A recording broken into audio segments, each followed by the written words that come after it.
what if one surgery could change not just the way your nose looks, but the way you breathe every single day? So meet Anmol, our 23-year-old patient who purely came to us with two issues, that is the breathing issue, breathing concern, allergy issues, and also nose shape.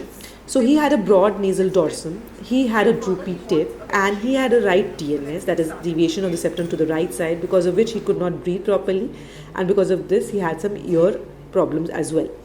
So first of all, we started with the infiltration and then marking the incision. We give an inverted V incision or a W incision, or we can give even a seagull incision. And we mark the deformities. We give an incision with an 11 number blade and make sure we retract the nose from the dome area properly to avoid any cutting the medial flora. Once you've raised the flap, go in the SMAS plane, that is submuscular epineurotic plane. Avoid any injury to the muscles and buttonholing of the skin. Stay very patient and slow while raising the flap so that there is less of bleeding and you always stay in the right plane.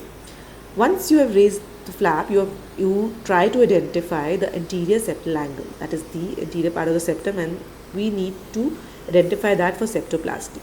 So once we have identified that, we raise the mucoperichondral flap and we remove the deviated part of the nasal septum. So in this case, we had a bony spur as well as cartilaginous spur at the chondroethmoid junction. We took out the cartilages and reshaped them for septal extension graft and spreader grafts as and when required.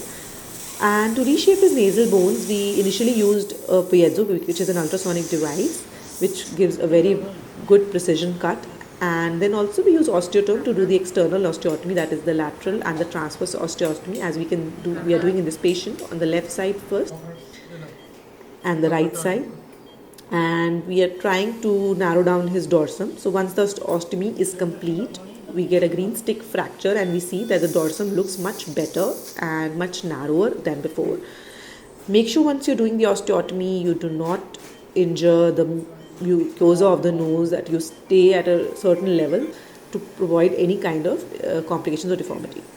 We do the intradermal suturing, and before carrying the interdermal suturing, we place the septal extension grafts. Now this graft is a very important graft of this procedure because it repositions the tip, it helps in better tip position and also helps in improving the droopiness of the tip. So here we are using the septal extension graft, a modified one, attaching it to the interior part of the septum.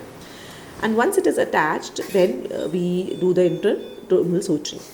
Now we are closing the patient, we are using a 6-O-proline, and in the end we use the Dice cartilage, we put it in a special instrument and we introduce in those areas which is we find there are certain irregularities in the dorsum or anywhere we feel there is certain kind of deficiency, we can use this Dice cartilage. It has very good results. Once we have done the taping of the patient, this Dice cartilage stays in the same place, and after even 3 weeks we can see that shape remains very good and stable. So once this is completed, we further carry out the taping part. We use a very thin strip of tapes. So this helps us in reducing the swelling around the nose and edema around the nose.